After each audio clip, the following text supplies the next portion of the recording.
বিসিবির সিদ্ধান্তের রংপুরের ফাইনাল খেলা নিয়ে শঙ্কা। আগামীকাল শনিবার ভোরে ম্যাচটি মাঠে গড়াবে, তবে এরই মধ্যে রংপুরে ফাইনাল খেলা নিয়ে তৈরি হয়েছে শঙ্কা। একে তো ইনজুরির সমস্যা আগে থেকেই ছিল দলটিতে, নতুন করে যুক্ত হয়েছে আরও এক সমস্যা।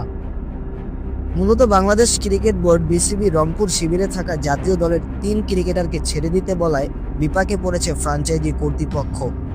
আগামী 8 ডিসেম্বর ওয়েস্ট ইন্ডিজের বিপক্ষে প্রথম ওয়ানডে খেলবে বাংলাদেশ। তা আগের দিন গায়নাতে অনুষ্ঠিত হবে সুপার লিগের ফাইনাল।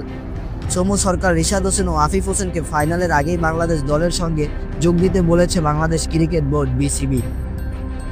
সুপার লিগের ফাইনালে আগামীকাল বাংলাদেশ সময় ভোর 5টায়, পরের দিন তথা 8 ডিসেম্বর রাত 8টায় ওয়েস্ট ইন্ডিজের বিপক্ষে প্রথম ওয়ানডেতে মাঠে নামবে বাংলাদেশ। গায়না থেকে বাংলাদেশের প্রথম ওয়ানডে ভেন্যু সেন্ট কিটসের দূরত্ব প্রায় 1450 কিমি। এখন বাংলাদেশের ক্রিকেটের নিয়ন্ত্রণ সংস্থা বিসিবি ছাড় না দিলে ফাইনালে ওই 3 ক্রিকেটারকে পাবে না রংপুর। এমনকি একাদশ সাজানো নিয়েও বিপাকে পড়বে ফ্র্যাঞ্চাইজিটি, যদিও বিসিবির সঙ্গে এ ব্যাপারে তাদের আলোচনা চলছে বলে শোনা যাচ্ছে।